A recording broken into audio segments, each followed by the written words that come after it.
C'est une question bien étrange, mais je pense qu'aujourd'hui, elle n'est pas si tarabiscotée que ça parce que je vois de plus en plus de youtubeurs aller dans celle-ci et franchement ça m'attriste un peu. Je ne vous inciterai jamais à aller dans cette direction, mais je me dois de poser la question parce que cela semble être devenu, pour certains, une raison de ramener sa fraise sur internet, et notamment de se la jouer créateur uniquement pour essayer de rivaliser avec quelqu'un ou même simplement de lui voler sa place. J'en connais plein qui semblent avoir choisi de débarquer sur internet uniquement que pour s'en prendre à un youtubeur et pour chercher absolument à lui voler son audimat, ou en tout cas voler absolument ce qui semble être sa place et son intention de création sur la toile, et en ce sens je ne peux que hurler face à ces quelques youtubeurs qui sont terriblement tristes à voir, et c'est encore plus triste de les voir se développer et se faire une place par là même. Je serai pourtant le dernier à citer des noms parce que je pense profondément que chacun de ces créateurs mérite de rester anonyme. Heureusement, certains ont décidé de faire quelque chose de très beau en débarquant comme des voleurs presque, en choisissant de pomper l'audimat et les spectateurs de d'autres créateurs.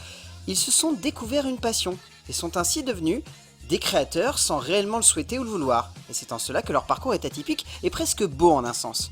En parvenant ainsi à devenir des créateurs avec une mauvaise note d'intention, ces youtubeurs ont réussi à s'imposer et certains méritent clairement aujourd'hui la place qu'ils ont sur internet. Et je ne pourrais jamais me permettre de les juger et de les remettre en cause, même si évidemment le départ fut compliqué. Ne les prenez pas en modèle pour autant, hein, comprenez cela. Derrière chaque créateur, il y a une singularité et une originalité qui doit primer.